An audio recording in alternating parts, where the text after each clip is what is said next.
At just 24 years old, Fox NFL kickoff star helmet. Tank Johnson's world turned upside down when police raided his suburban Chicago home. What they found made national headlines, but that was only the beginning. Why was a rising football star surrounded by loaded firearms? Who was really behind what happened next? And how did it all spiral so far out of control? Let's dive in. Tank Johnson was never just a football player.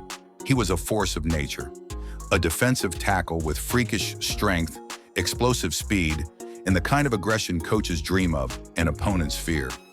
Drafted by the Chicago Bears in the second round of the 2004 NFL Draft, Tank quickly made a name for himself as a fierce competitor on the field.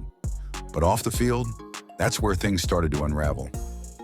Born Terry Tank Johnson, the California native brought swagger, toughness, and edge into a league that thrives on dominance. But like so many young stars, the transition from college stardom to NFL fame came with pressures. Fame, money, expectation, and of course, temptation.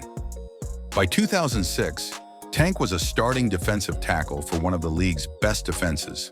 The Bears were red hot, and so was his career. But beneath the surface, Johnson was living a double life. That year, whispers started. Rumors about weapons, parties, the wrong kind of people hanging around. His name was beginning to pop up in police reports, although rarely in the headlines, until December 14, 2006. That's when everything exploded. Police raided Tank's home in Gurnee, Illinois. It was a quiet, upscale neighborhood, the kind of place where nothing ever happened, until this. Inside, police found 6 unregistered firearms, including assault-style rifles and handguns. But it wasn't just the number of weapons that raised eyebrows. It was how they were stored, loaded, unsecured, and in a house with children. To make matters worse, Johnson was already on probation for a previous gun charge. That meant this wasn't just bad optics.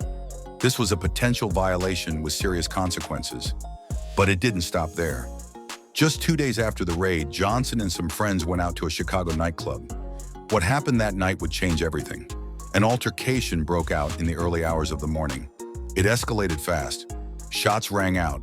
Tank wasn't hit, but his bodyguard and close friend, William Posey, was fatally shot in front of him. Think about that. Within 72 hours, Johnson's house was raided by police and his best friend was killed. All while he was supposed to be preparing for the playoffs with one of the best teams in the NFL. This wasn't a story about a football player making a few bad choices. This was beginning to look like something much darker. At the time, public opinion was split. Some saw Tank as another young athlete who thought the rules didn't apply to him. Others felt sympathy, a man caught in the wrong crowd, grieving the loss of a friend, dealing with pain the only way he knew how. Either way, the NFL noticed, Commissioner Roger Goodell suspended Tank Johnson for violating the league's personal conduct policy. The Bears, after some hesitation, gave him one more chance, but they made it clear, no more slip-ups. Johnson promised to change. He spoke publicly about the tragedy, about the loss of his friend, and about wanting to turn his life around. But promises only go so far. In June 2007, just 6 months after the initial raid, Johnson was pulled over in Arizona for speeding. Police said he appeared impaired. He was arrested on suspicion of DUI. Another violation, another bad headline. The Bears had had enough. Just days after the arrest, they released him. Here was a 25-year-old former starter on a Super Bowl team. Unemployed, under legal scrutiny, and with a reputation now stained far beyond football. For many, that would have been the end of the road. But for Johnson, strangely, it was the beginning of something else. Just weeks after being cut by the Bears, he was signed by the Dallas Cowboys. Jerry Jones, ever the opportunist, saw something in Johnson. A player worth the risk, if only he could stay clean. And for a while it worked. Johnson served his suspension and returned to the field. Later, he signed with the Cincinnati Bengals, then the Washington Redskins. He was never quite the same dominant force, but he was rebuilding, professionally and personally. Here's the thing. Beneath all the legal trouble and locker room tension was a man grappling with deeper demons. Tank Johnson later admitted he was living fast, trusting the wrong people, and carrying trauma he didn't know how to process. Losing his best friend in front of him? That haunted him. And yet he played on, pushing through the pain, masking it with bravado, money, and isolation. But then, something shifted. Around 2011, after bouncing between teams and dealing with yet another injury, Johnson quietly stepped away from the game. There was no grand retirement speech, no media tour. He just disappeared from the spotlight.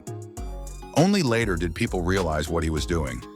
He started mentoring young athletes, speaking at schools, talking, not about football, but about life, about violence, about choices, about the pressure of fame and the reality behind the headlines. In 2014, he launched a tech company focused on athlete performance and recovery. It was a totally new direction, but it made sense. Johnson knew pain, inside and out. Now he wanted to help others avoid the path he'd taken. You see, this isn't just a redemption arc, it's a transformation. Tank Johnson went from NFL problem child to advocate, from house raids to helping athletes stay mentally and physically fit, from tragedy to purpose. And today, he's still out of the spotlight, still doing the work. No scandals, no arrests, just a man who lived through hell and came out the other side. It's a rare thing in pro sports, a comeback not measured in touchdowns, but in self-awareness and service. So what can we actually learn from Tank Johnson's story? First, let's be real. The guy made mistakes, big ones. He surrounded himself with the wrong people. He thought he was invincible, and he risked everything because of pride and pain he hadn't addressed. But that's only part of the picture. What's more important is what he did next. He didn't just fade away, he didn't keep spiraling. He faced the storm, and then he changed course. That takes real strength, the kind that doesn't show up in stat sheets or press conferences. Tank Johnson's fall from grace was dramatic, public, and painful. But his rise, quiet, steady, intentional, and honestly, that's more inspiring. Because redemption doesn't always come with applause. Sometimes it comes in silence, in the years after the headlines when no one's watching. Here's a guy who lost almost everything, his job, his friend, his reputation, and still managed to rebuild a life with meaning. Do I think he should have gotten more chances? Maybe not. Do I think he used the ones he got to the fullest? Absolutely. And that matters. It matters because there are young players today making the same mistakes he once made, the same poor choices, the same dangerous circles. And if just one of them hears his story and chooses differently, that's impact. Tank Johnson didn't become a Hall of Famer, but in a way, he did something even harder.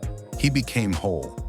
And in today's sports world, where drama, dysfunction, and downfall get the loudest microphones, that deserves to be remembered. Tank Johnson's story isn't just about football, it's about survival, redemption, growth. From NFL headlines to personal healing, he's living proof that mistakes don't have to define you, unless you let them. If you want more stories like this, the ones behind the fame, the fall, and the fight back, make sure you hit that subscribe button. We're just getting started.